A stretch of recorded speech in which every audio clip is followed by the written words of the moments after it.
चलो तो हम लोग बात करते हैं 1H NMR की। तो 1H NMR की बात करेंगे तब यहाँ दो बातें यहाँ समझनी पड़ेगी आपको। देखो बच्चे लोग, जैसे हमने ये रखा है मेटल, और ये मेटल में दे दिया हमने हाइड्रोजन, ठीक है। और दूसरा एग्जाम्पल ये हमारे पास है कार्बन, और कार्बन में लगा हुआ हाइड्रोजन। अब प्रॉब्लम क्या होगा बच्चे लोग, आपको समझना पड़ेगा इस बात को कि अगर हाइड्रोजन मेटल से जुड़े तो इसका मतलब ये हुआ कि ये क्या कर रहा है इस तरह से, ये देखिए ये क्या कर रहा है, इलेक्ट्रॉन को अपनी तरफ शिफ्ट कर ले रहा है। ये इलेक्ट्रॉन क्लाउड को अपनी तरफ हाइड्रोजन शिफ्ट कर लिया, क्योंकि आपको पता है कि मेटल पे प्लस होता है, हाइड्रोजन पे क्या होता है, माइनस होता है। लेकिन यही हाइड्रोजन जब किसी इलेक्ट्रोनिगेटिव या कार्बन से जुड़े तो ये क्या कर लेगा, हाइड्रोजन की तरफ इलेक्ट्रॉन मूव नहीं करेगा, इलेक्ट्रॉन क्लाउड की तरफ शिफ्ट हो जाएगा इस तरफ। अब यहाँ प्लस हो गया और यहाँ माइनस हो गया, है कि नहीं। तो भाई साहब इसको हम लोग बोलेंगे सिल्डेड, क्या बोलेंगे, इसको सिल्डेड प्रोटॉन बोलेंगे। आप बोलोगे सर एनएमआर में मैंने पढ़ा है, आपने पढ़ाया है सर। और ये हो गया डीसिल्डेड प्रोटॉन, डीसिल्डेड प्रोटॉन। तो एक हो गया आपको सिल्डेड प्रोटॉन और एक हो गया आपको डीसिल्डेड प्रोटॉन। अब अगर यहाँ से यहाँ आइए, अब आपके पास गौर से देखिए, हमने इसको टीएमएस को यहाँ रखा, हमने क्या किया, टीएमएस को यहाँ रखा।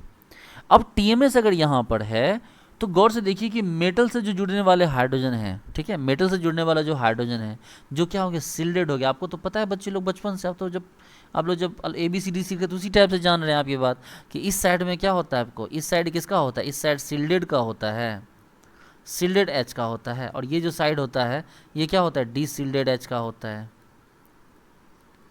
ये साइड क्या होता है, नेगेटिव होता है, और ये साइड क्या होता है आपको पॉजिटिव होता है, क्योंकि टीएमएस क्या होता है अपने आप में जीरो, है कि नहीं। आप जब भी एनएमआर का ग्राफ बनाते हैं तो आपको मैंने बताया था ना कि इधर से लेने के लिए ऐसे ऐसे, याद कीजिए मैंने आपको पढ़ाया है एनएमआर के बारे में, बहुत अच्छे से पढ़ा है, नहीं पढ़ा जाके देख लीजिए अगर आपने नहीं पढ़ा अभी तक तो मैंने बोला कि भाई इधर होगा तो पॉजिटिव वाला होगा, इधर वाला होगा तो नेगेटिव वाला होगा। इसका मतलब ये जो हाइड्रोजन है कार्बन हाइड्रोजन वाला, ये कार्बन हाइड्रोजन वाला कहाँ होगा, तो आप बोलोगे सर कार्बन हाइड्रोजन वाला इस साइड को होगा, और मेटल हाइड्रोजन वाला जो हाइड्रोजन होगा वो इस साइड को होगा। बोलो कौनो तकलीफ, कोई दुख, कोई चिंता नहीं ना। चलिए आगे बढ़ते हैं। देखिए यहाँ पर आपको समझना होगा कि अब जैसे कि हमारे पास कि मेटल हाइड्रोजन जो है, मेटल हाइड्रोजन वो कहाँ तक जाता है। आप बोलोगे सर देखो जैसे अभी आपने बताया भी एक ग्राफ, एक मेटल हाइड्रोजन और कार्बन हाइड्रोजन के बारे में बताया सर आपने भी, जस्ट एक काम करो सर, इसको कार्बन हाइड्रोजन करो सर, इसको सर कार्बन हाइड्रोजन रखो और इसको मेटल हाइड्रोजन रखो हमने, चलो ठीक है आप एक बात मान लिए। सर आप एक इस तरह से ग्राफ बनाओ सर, बीच में टीएमएस डालो, जीरो पे टीएमएस हुआ। सर आपको ये बात जानना होगा कि यहाँ पर जो है सर ना, यहाँ पर ये आपको लगभग -15 तक जाता है ppm तक, और यहाँ पर सर मान लो +15 तक जा रहा है। ऐसा बिल्कुल नहीं कि उससे ऊपर नहीं जाएगा, बहुत बहुत ऊपर चला जाएगा, उसके लिए आप चिंता मत कीजिए। तो ये वाला जो अगर निगेटिव लगेगा हाइड्रोजन मेटल के साथ तो हम इधर धकेलेंगे, और पॉजिटिव यानी कार्बन के साथ लगेगा तो हम क्या करेंगे, इधर धकेल देंगे। अब जैसे कि सपोज करो सर ये आयरन, ये फ्लोरीन है, फ्लोरीन में कार्बन हाइड्रोजन लगा हुआ है, मान लो क्लोरीन है, क्लोरीन में कार्बन हाइड्रोजन लगा हुआ है, ये मान लो ब्रोमीन है, इसमें कार्बन हाइड्रोजन लगा हुआ है। तो इसमें हाइड्रोजन को हम किधर, ये जैसे ए वाला हाइड्रोजन हो गया ये वाला, इसको मान लो ए, इसको मान लो बी, इसको मान लो सी, हम किसको इधर रखेंगे। तो आप बोलोगे सर गौर से देखो यहाँ फ्लोरीन इलेक्ट्रोनिगेटिव ज़्यादा है, ये कम है सर, और ये बहुत और भी कम है, ये क्या होगा, गौर से देखो ये ज़्यादा है, ये उससे कम है, और ये उससे भी कम है। इसका मतलब से इस तरफ ज़्यादा खींच रहा है, तो ये वाला जो एरिया हो गया ना सर, ये ज़्यादा हो गया, ये डिसिल्डेड प्रोटॉन हो गया, ये ज़्यादा डिसिल्डेड प्रोटॉन हो गया, ये क्या हो गया, ज़्यादा डिसिल्डेड प्रोटॉन हो गया। अगर ज़्यादा डिसिल्डेड प्रोटॉन हो गया तो इसका मतलब क्या हो गया, इधर से हम इधर जा रहे हैं, गौर से देखो, यानी कि हम ए को यहाँ रखेंगे, सोचिए देखो हम ए वाले को यहाँ और ग्राफ बनाएंगे, ये ग्राफ अगर यहाँ जो भी बनेगा वो ए के लिए बनेगा, यहाँ जो भी बनेगा वो किसके लिए बनेगा, बी के लिए बनेगा, और यहाँ जो भी बनेगा वो किसके लिए बनेगा, सी के लिए बनेगा। अब इसी में गंगा में हाथ धोते हुए आप चेक कर लो, ठीक है, इसी में आप चेक करते हुए देख लो कि मान लो आपको नंबर ऑप्शन डी ले लो। यहाँ पर क्या हो गया कि क्रोमियम में हाइड्रोजन जुड़ा हुआ है, क्रोमियम पे 0 चार्ज है। ई में क्रोमियम के साथ हाइड्रोजन जुड़ा हुआ है, यहाँ -1 चार्ज है, मतलब इस हाइड्रोजन पे -1 चार्ज है, हाइड्रोजन पे ये तो -1 होगा ही, इस इन सब के कारण इस पे -1 है। एक और एग्जाम्पल लो, यहाँ क्रोमियम है, इसके हाइड्रोजन है, यहाँ -2 चार्ज। अरे भैया मान रहे हाइड्रोजन पे तो माइनस होता ही है, इसके कारण थोड़े और भी तो लिगेंड होंगे इससे, क्या और नहीं हो सकते हैं क्या। तो यहाँ 0 है, ये -1 है, -2 है, इसका मतलब हो गया कि डी वाले को आपको यहाँ रखना होगा। मान लो डी है, डी को आप इधर रखोगे, यहाँ पे तो भैया यहाँ तो फ्री वाले का होता है ना, यहाँ डी को रखोगे, यहाँ पे क्या रखोगे, ई को रखोगे, और यहाँ पे क्या रखोगे, एफ को रखोगे। बोलो आई बात समझ में। तो इस चीज़ को आप अच्छी तरह से दिमाग में बिठा लीजिए, ठीक है, ये चीज़ को आप अच्छी तरह से दिमाग में पूरी तरह से आप बिठा लीजिए। आप एक बात हमेशा ध्यान रखिएगा कि मेटल से हाइड्रोजन को जोड़ेंगे अगर मेटल से हाइड्रोजन जुड़ता है, ठीक है, डायरेक्टली अटैच्ड होगा तो ये -7 से -15 तक लाई करेगा। हालांकि कुछ केस में उससे भी ऊपर चला जाएगा, लेकिन आप ये ध्यान रखें कि मेटल हाइड्रोजन जुड़ेगा तो वो -7 से -15 के बीच में क्या करेगा, लाई करेगा। आप ध्यान रखना। अब एग्जाम्पल देख लो, आपको समझ में आ जाएगी बात। ये देखो, ये सब पूछा हुआ एग्जाम्पल है। CO-5, ये रहा Cr, ये हो गया H और यहाँ माइनस। ये देखो, ये हो गया CO5, ये हो गया Mn, ये हो गया H, ठीक है। ये हो गया आपको यहाँ पर CO5 ReH, ये हो गया आपको यहाँ पर CO4 RuHH, यहाँ हो गया आपको CO4 OSHH, ठीक है। ये वाला एग्जाम्पल हो गया। अब हमारे पास ये एग्जाम्पल है, क्या कर सकते हैं, गौर से देखिए तो यहाँ एग्जाम्पल है हमारे पास। तो इसके लिए क्या वैल्यू हमारे पास, इसके वैल्यू हम लिखेंगे -6.9 ppm, इसके लिए लिखेंगे -7.5 ppm, इसके लिए लिखेंगे -5.7 ppm, इसके लिए लिखेंगे -7.6 ppm और इसके लिए लिखेंगे -8.7 ppm, ठीक है। ये क्या हो गया यहाँ पर, ये वैल्यू गौर से देखिए। आप कभी सोचे थे कि हाइड्रोजन जो 1H NMR में हाइड्रोजन का NMR वैल्यू कभी नेगेटिव आएगा? लेकिन आएगा, यहाँ आएगा, क्योंकि ये मेटल से डायरेक्टली जुड़ रहे हैं हाइड्रोजन, ठीक है।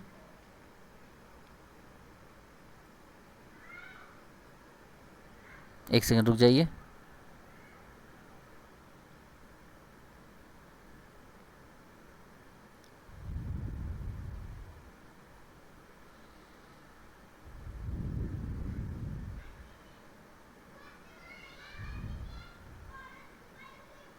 हाँ जी, अब जैसे एग्जांपल को देखिए, इस एग्जांपल को ज़रा चेक कीजिए।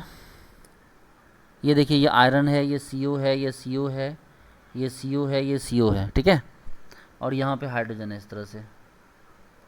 ये देखिए, ये हाइड्रोजन हो गया, ठीक है। एक हाइड्रोजन क्या होगा, आपको ट्रांस हो गया।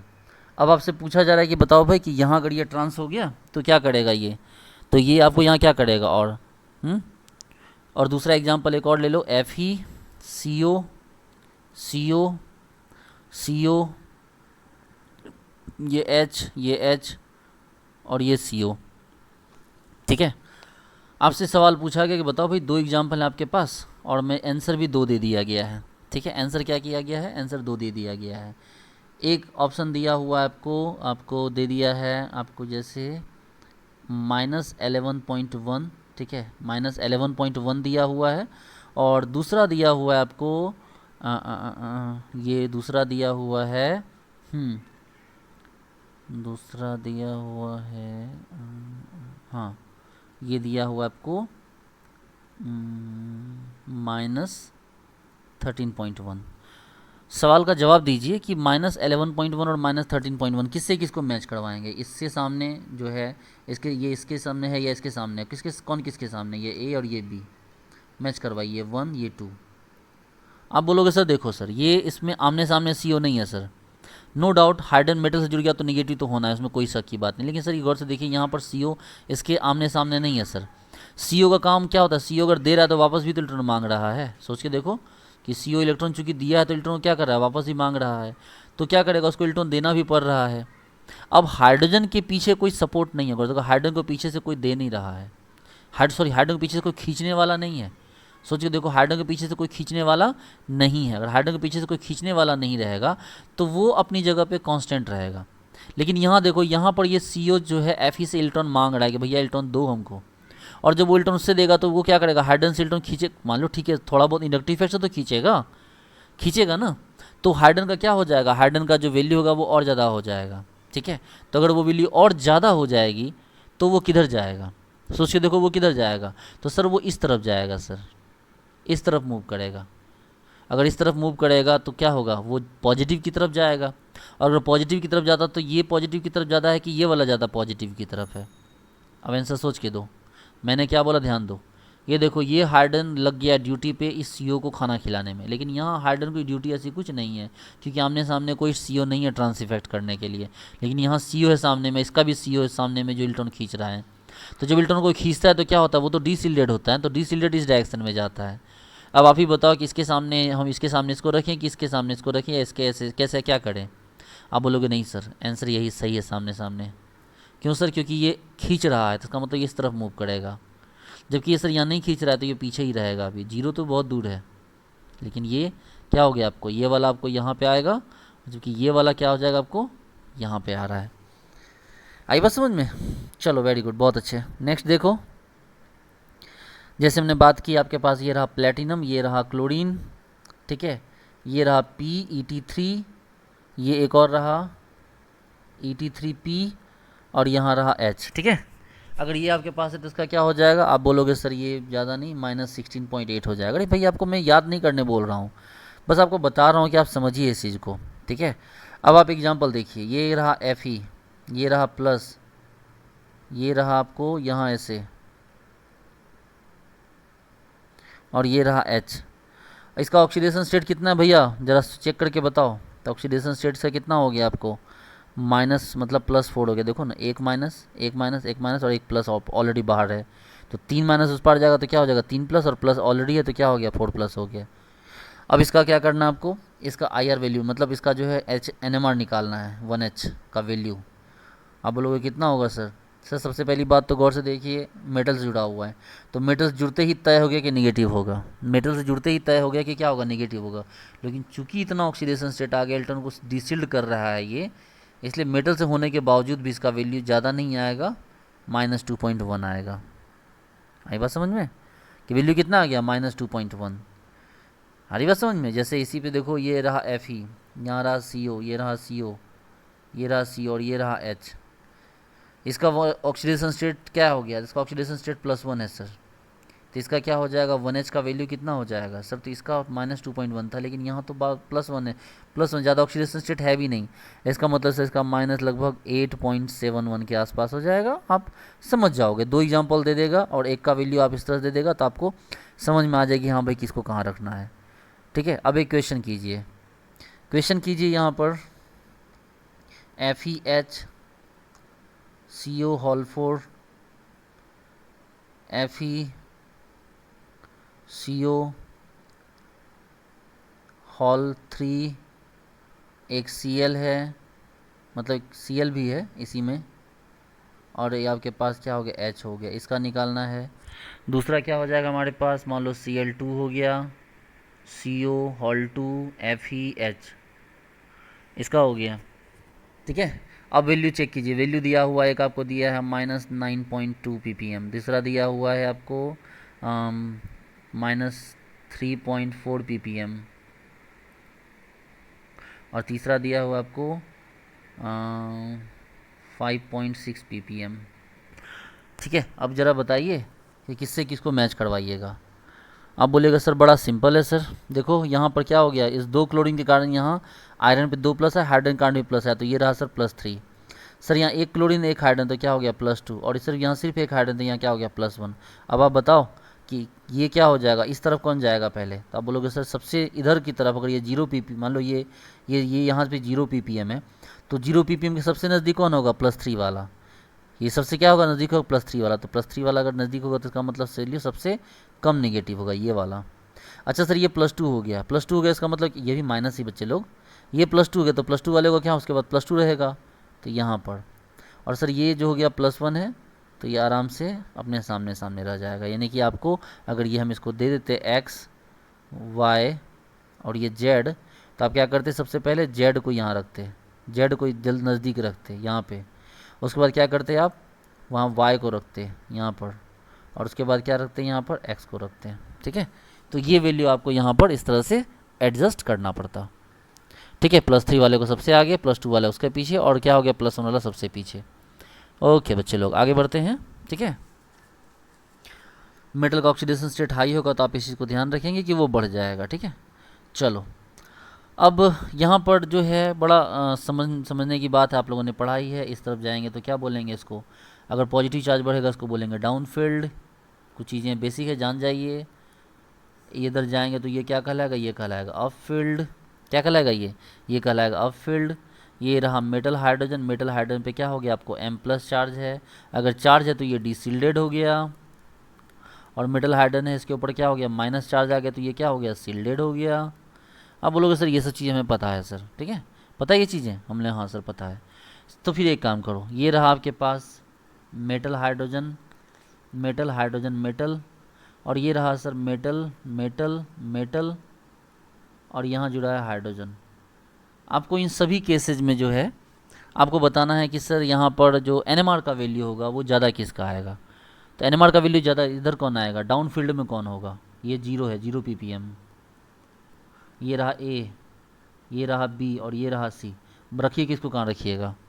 आप बोलेगा सर देखो ना, इस सी को, इस हाइड्रोजन को 3 मेटल इलेक्ट्रॉन दे रहा है सर, एकदम खतरनाक वाला नेगेटिव होगा सर, ये तो यहाँ रहेगा सर सी।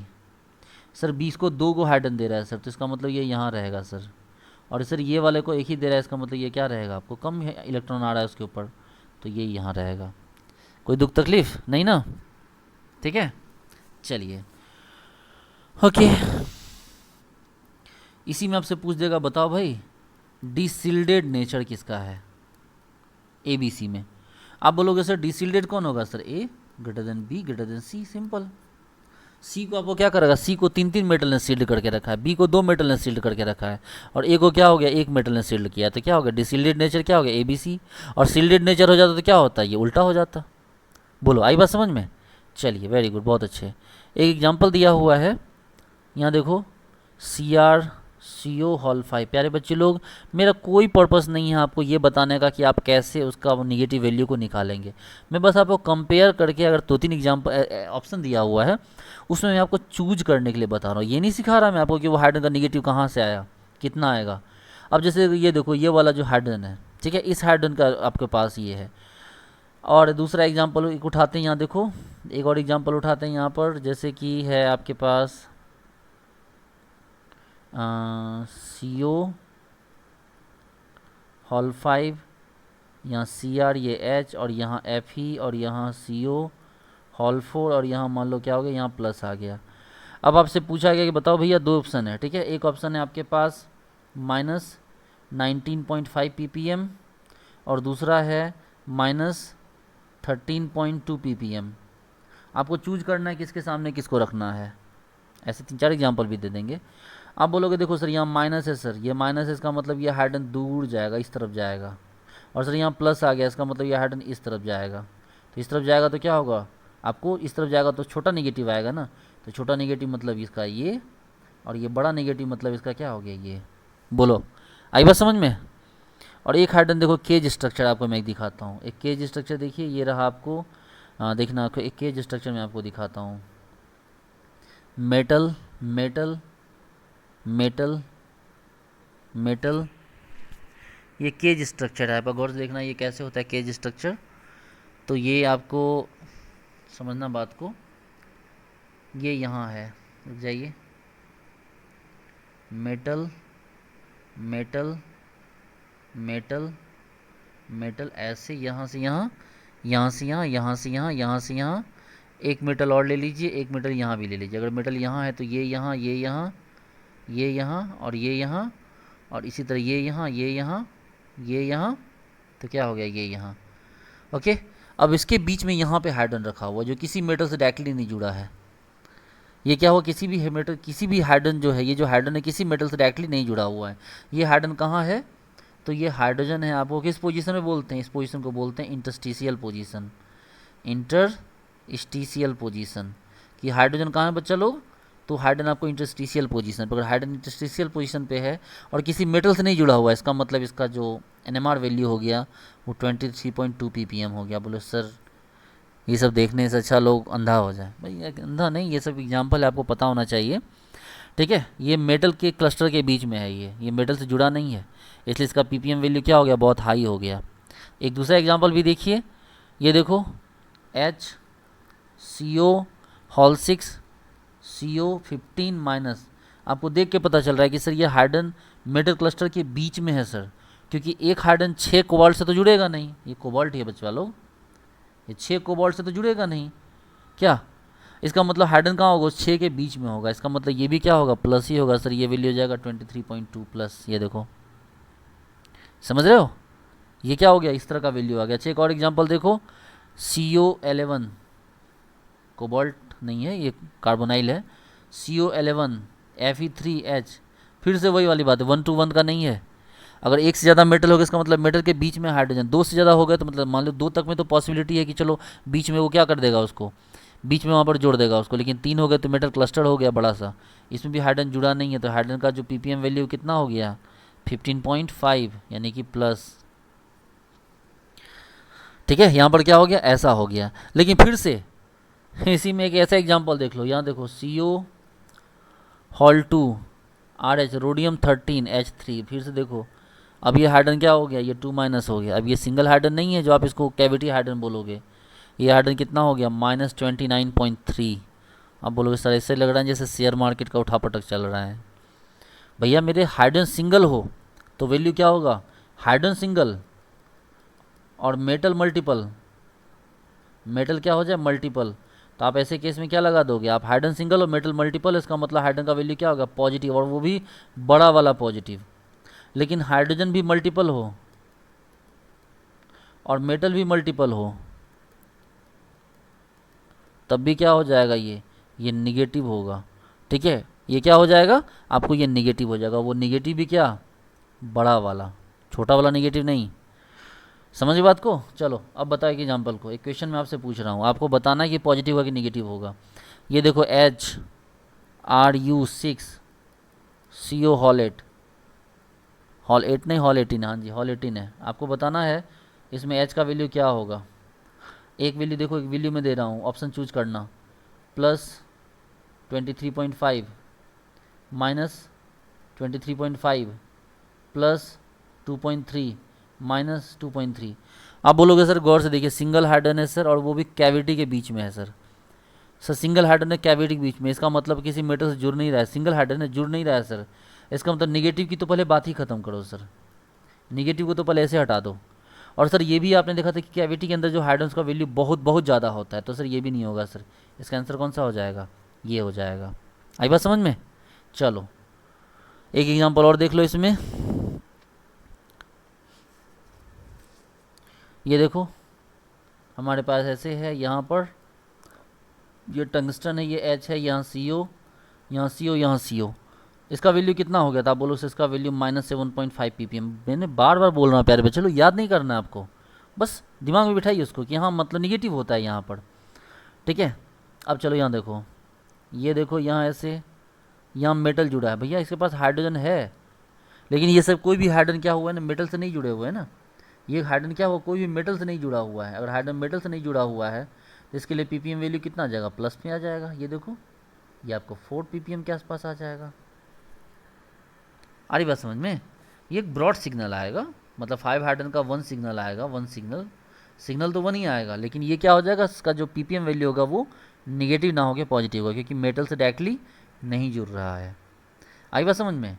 चलो एक एग्जांपल इसमें बताओ कि भाई इसमें कितना टाइप का आपको NMR मिलेगा, आपको इसमें NMR पीक कितने मिलेंगे। अब देखो ये बहुत बेहतरीन क्वेश्चन आपको पूछा हुआ है, एकदम प्यार से देखो। ये क्वेश्चन आपको ऐसे दे दिया है, यहाँ यहाँ दे दिया आपको, यहाँ पर टंगस्टन, ये दिया हाइड्रोजन, यहाँ है CO, यहाँ है CO, यहाँ है CO। आपको बोला है कि इसका NMR का आपको जो वैल्यू, आपको NMR चेक करने के लिए बोला है। ठीक है, ये रहा बीच में 0, TMS दे देगा यहाँ पर, आपको ऐसे ग्राफ देगा। देखिए कैसा कैसा ग्राफ देगा, 4 ग्राफ आपको हम देते हैं, आपको चूज करके बताना है कि कौन सा ग्राफ है। अब बोलो सर हम तो NMR ही नहीं पढ़े। भैया ऐसा मत करो, विदाउट NMR पढ़े सब मत देखो, NMR का बेसिक नॉलेज तो आपको होना ही चाहिए। ठीक है चलो देखते हैं, option A, option B, option C, option D। Option A sir ऐसा है सर, ऑप्शन B सर ऐसा है सर,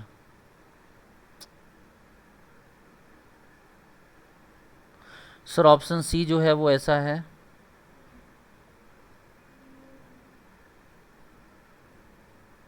और ऑप्शन D जो है सर वो ऐसा है। बताओ कौन सा आंसर सही है, कौन सा आंसर सही है। अब लोग सर कोई आंसर सही नहीं है सर कायदे से तो ये आंसर सही है सर। अगर आप लोग ऐसा सोच रहे हैं सही बात है, आप लोग की सोच सही है, लेकिन सर बात यहाँ ये है ना सर कि यहाँ पर आपको जो है थोड़ा सा सर ये बीचों बीच नहीं होगा सर। ये क्या हो गया, ये -7.5 है ना सर, इसका वैल्यू ज़्यादा उतना प्लस में भी नहीं होता, एरोमेटिक है, तो एरोमेटिक होने के कारण ये हालांकि ठीक है, ये थोड़ा बराबर रहेगा ऐसे, नहीं ठीक है। चलो सही है, यही आंसर सही है, इसमें कोई डाउट की बात नहीं है। ठीक है चलो लेकिन ये वाला कब आता है कि जब मान लो कि इससे बेंजीन से लगाता और ये ऐसा कोई वैल्यू होता है जिसका वैल्यू -20 -23 होता, तब ये वैल्यू क्या होता है, इधर ज़्यादा शिफ्ट करता और ये वैल्यू इधर कम शिफ्ट करता। मैं उसके बारे में बता रहा था आपको। वैसा एग्जाम्पल आएगा तो आपको देखना पड़ेगा। चलो ठीक है, नेक्स्ट क्वेश्चन देखो। नेक्स्ट क्वेश्चन है यहाँ पर आपके पास, ये हो गया फेरोसिन, यहाँ आयरन, यहाँ एक और आयरन, मतलब यहाँ 5 मेंबर रिंग, और यहाँ पे क्या हो गया आपके पास हाइड्रोजन है। ठीक है, तो इसका वैल्यू क्या हो गया यहाँ पर 10 हाइड्रोजन का तो एक ही सिग्नल हो गया, 10 हाइड्रोजन क्या हो गया, एक सिग्नल हो गया।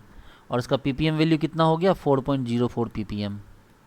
इसका पीपीएम वैल्यू कितना हो गया 4.04 पीपीएम। इसलिए मैंने बोला अभी आपको वो एग्जाम्पल में, मैंने इसलिए बोला आपको यहाँ पर कि ये आपको थोड़ा सा इसको इधर रखिए, थोड़ा इसको ज़्यादा दूर रखिए, ये वाला निगेटिव वाले को ज़्यादा दूर रखिए और पॉजिटिव वाले को थोड़ा क्लोज रखिए, क्योंकि ये वैल्यू -0.7 है, -7 के आसपास है, और ये वैल्यू +4 के आसपास है, तो इसलिए थोड़ा कम खिसकेगा, वो थोड़ा ज़्यादा खिसकेगा, याद रखिएगा।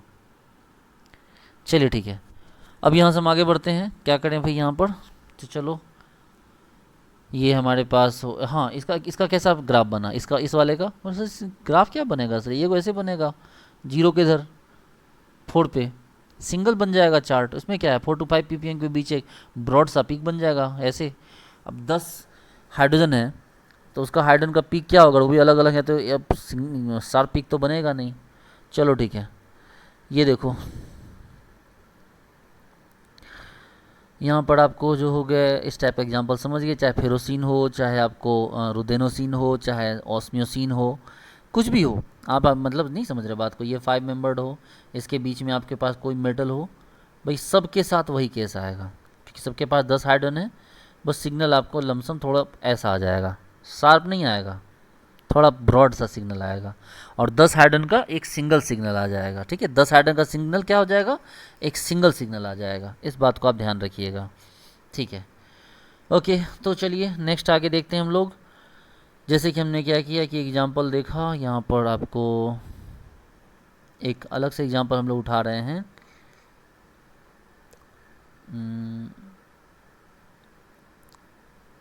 बोलोगे सर ये सब पूछा हुआ है सर बता दो, मतलब चलो हम, सही बात है, पूछे हुए क्वेश्चन को बताना ज़रूरी है।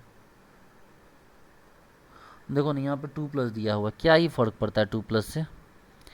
ठीक है, इसको क्या फ़र्क पड़ता है 2+ से, भाई ये जो है यहाँ पर गौर से देखो, आप एक चीज़ ध्यान देना, एक एग्जाम्पल है, ठीक है, एक एग्जाम्पल है, और एक और एग्जाम्पल मैं आपको दिखाने जा रहा हूँ।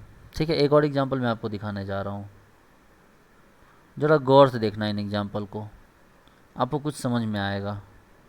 ये बड़ा यूनिक सा क्वेश्चन है ये। देखो यहाँ भी हाइड्रोजन है, यहाँ भी हाइड्रोजन है, इस पे भी क्या हो गया, इस पे 2+ नहीं है।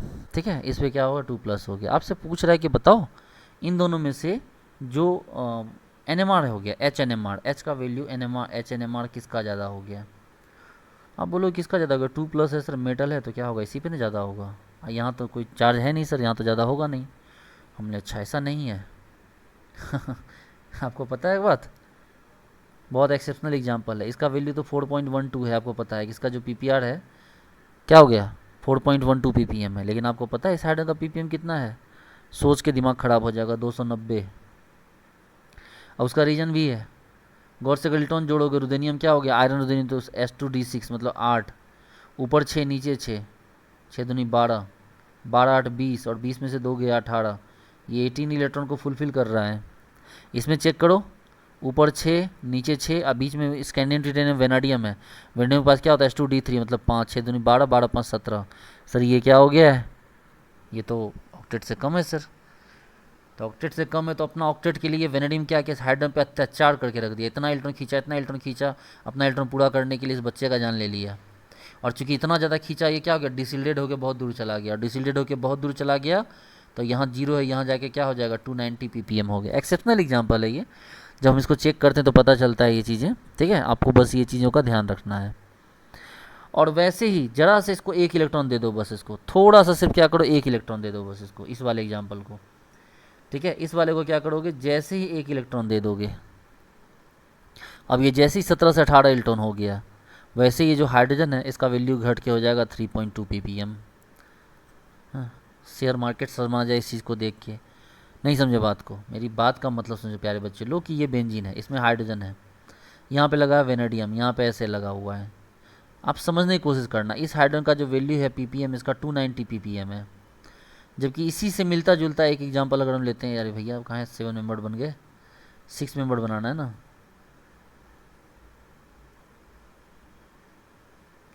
ये हो गया यहाँ वेनेडियम, ये देखो यहाँ पे क्या हो गया हाइड्रोजन, अब बस इस पे माइनस आ गया है। आप बोलोगे सर ये 17 इलेक्ट्रॉन था, ये 18 इलेक्ट्रॉन था। सर 17 इलेक्ट्रॉन था तो ये सारा अपना इलेक्ट्रॉन की कमी को पूरा करने के लिए इसी पे जोड़ लगाता है, क्योंकि ये दोनों तो बराबर है, तो सभी हाइड्रोजन पे जोड़ लगाते हैं, इसलिए हाइड्रोजन का जो ppm वैल्यू कितना हो गया 290 हो गया। जबकि यहाँ ऐसा करने की ज़रूरत नहीं है सर, ये ऑलरेडी 18 हो चुका है, तो इसका मतलब यहाँ क्या हो गया, यहाँ तो एकदम घट के 3.220 ppm आ गया। आई बात समझ में। यहाँ पर लिखिए OMG, OMC पढ़ रहे हैं लेकिन यहाँ लिखिए OMG, ठीक है, एकदम हार्ड कोर एक्सेप्शनल एग्जाम्पल है। ओके, एक और एग्जाम्पल देखिए, यहाँ पर दे दिया है भाई, ठीक है, रुक जाओ।